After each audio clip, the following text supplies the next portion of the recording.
Gagawin tubo. Parang tubo lang. Sempay, sige daw. Dahil masarap. Oh, yun oh, crispy. Grabe. Samahan nyo kami. Lahat yan, harvestin natin. Oh, crispy oh. Oh, libre na yung merienda.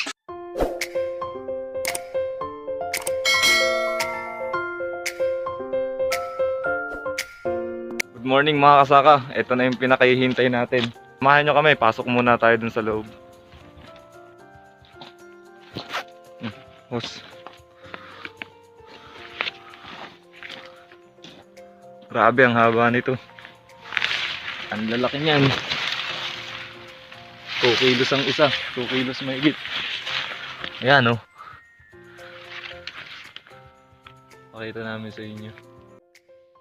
Hello mga kasaka. Ito yung ginagamit natin na mga kama, mga karit ng pinangkakat natin ng celery. Medyo madami siya kasi malalaki yung puno ng celery. Mabilis siyang pumupurol. Kaya yun, medyo marami tayong reserba. Konnichiwa! Kasama namin si Oto-san. Oto-san. Okay. Si Senpai at saka si Chong-san. So yun, samahan nyo kami. Mag-harvest tayo. Paano ba kami nagpapaking ng celery? Gamit lang ang stainless na parang ring ng basketball. Tapos yung ating plastic. So naka-uniform kami. Ang aming toga, apron. Kasi napakatubig ng celery. So papakita namin sa inyo. So samahan nyo kami. Siya ay magkakat. Oh, Senpai, pakita mo naman kami ng pagkakat. Lapit. Gamit ang karit ni kamatayan. So hiniram muna ni Senpai. Pag punas-punasan muna. Oh, punasan daw muna. Tapos medyo diretso yung kama. Waroy. At si Senpai. Tapos yun, nililinisan niya. Kung napanood niyo yung una nating vlog, nagtanggal kami ng dahon. Pero pagdating sa pag-harvest, tatanggalan pa rin natin siya. Yan, ang harvest ni Senpai. Celery. Punasan niya, tapos papasok na niya sa ring.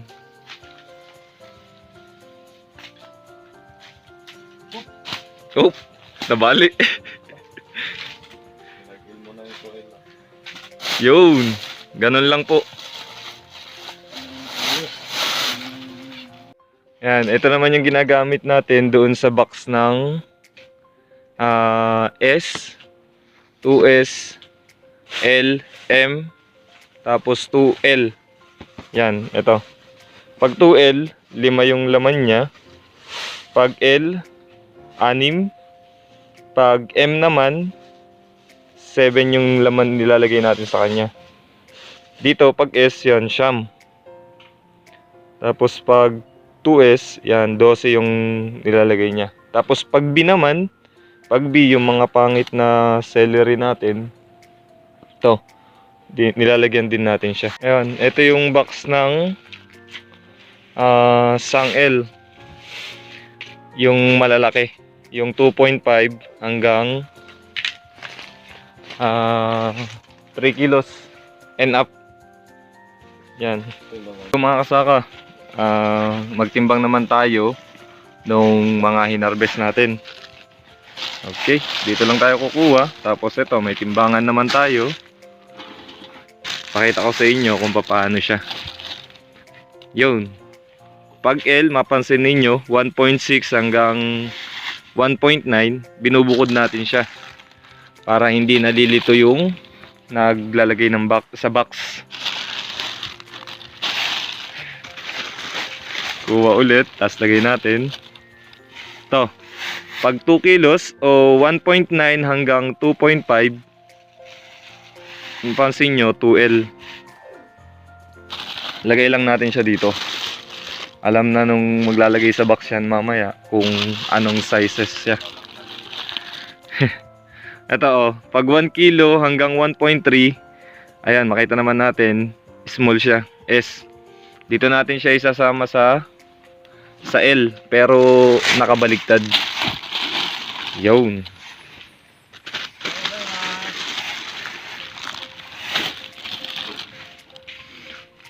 Oh, ito. 2L siya. 2L.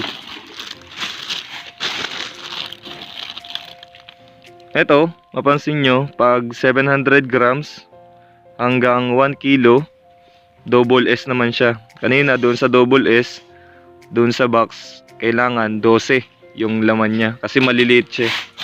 Bukod na lang natin. Bukod siya. Tapos, ito. Yan. So, ito. Pag 2.5 hanggang pataas, ibinubukod natin siya kasi doon sa box niya, pinakita ko sa inyo kanina, 3 lang ang laman niya. So, 2.5 pataas. Ayan, sinasama natin siya dito sa maliliit. Para alam na natin. Madali siyang matrace kung anong size siya. So, yun, L.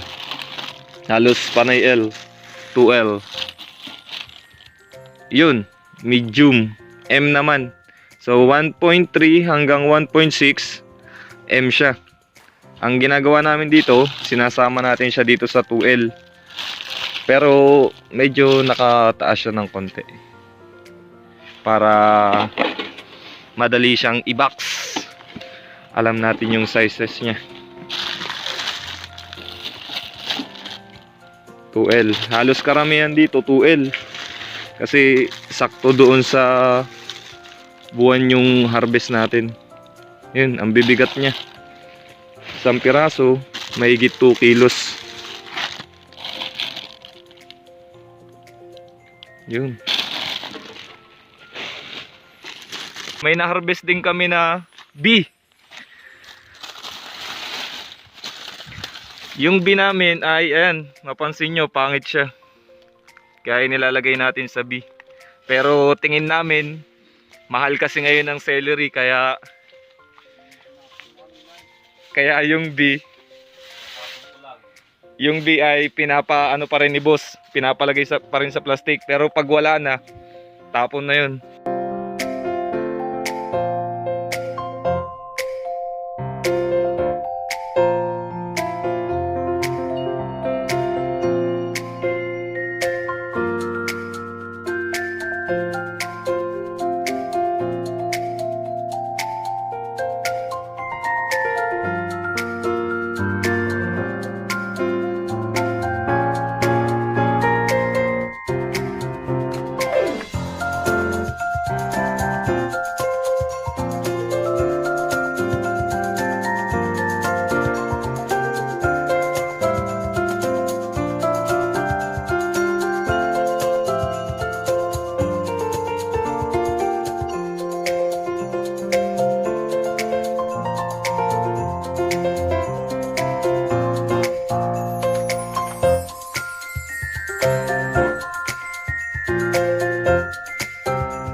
Nagkakat din sila Otosang, tsaka si Okasang. Yan, masisipag nating mga tao kasama sa trabaho.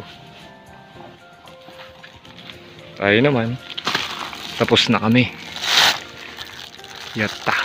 Mga kasaka, hindi natin siya matimbang, ano? Kasi yung timbangan natin, hanggang ano lang siya, hanggang 4 na kilo. Hindi natin siya matimbang ng per box. Pero sabi ni Senpai, yung 2L natin, 2L, ilang kilo Senpai? Tansyahan. Ilan? Tansyahan lang. Tansya. Mga 12 to 15. 15. Oo. Ang tansya ni Senpai doon sa 2L natin ay 15, 10 to 15 kilos.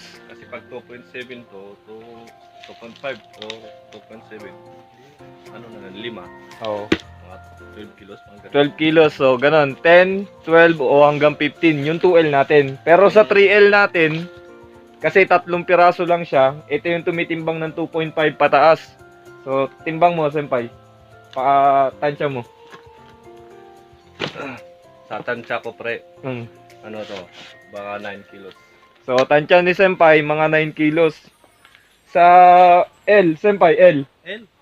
Yung L natin, 6 yung laman niya. Ngayon, papantansya natin kay Senpai kung ilan. Sige, Senpai. Ay, okay. 6. 6. 6 ang laga, ano? 6 ang nakalagay. Siyam 9 to 10 yan. 9 to 10. So, 9 to 10 yung Kasi 1.5, 1.5.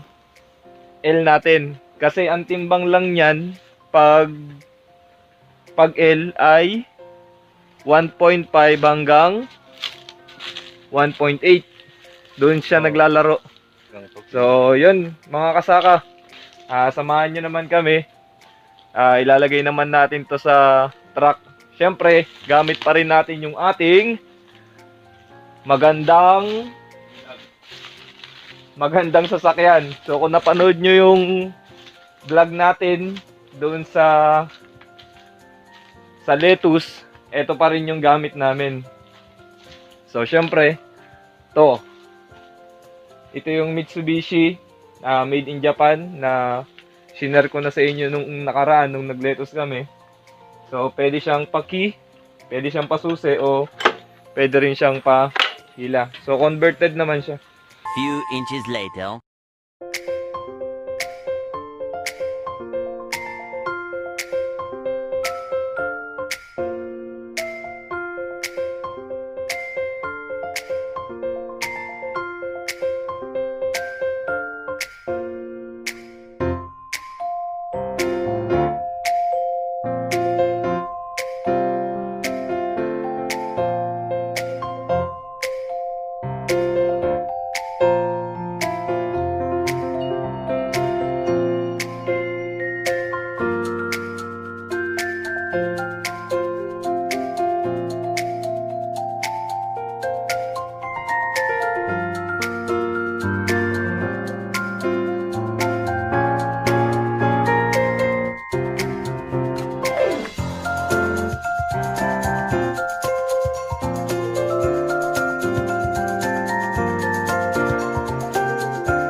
A few moments later. Ayun mga kasaka, ito yung na-harvest natin na celery. Bali kaninang tanghali, nakapag-deliver na ng 2L na 160. Tapos yung 3L naman ay 60. Tapos yung L may 11 na na-deliver. Bali, ito yung pangalawang pang-deliver, pero ito, pang bukas na siya. Yan. Bali, 4 na paleta siya, pero yung 2L niya, 2 paleta. Tapos yung pang isa dun sa likod, Tsaka ito L. Tapos yung 3L natin. Tapos ito yung M. Isa lang siya. Kasi halos lahat malalaki. Hanggang dito na lang muna mga kasaka. Salamat sa pagsubaybay sa ating munting channel. At patuloy na pagsuporta. Thank you!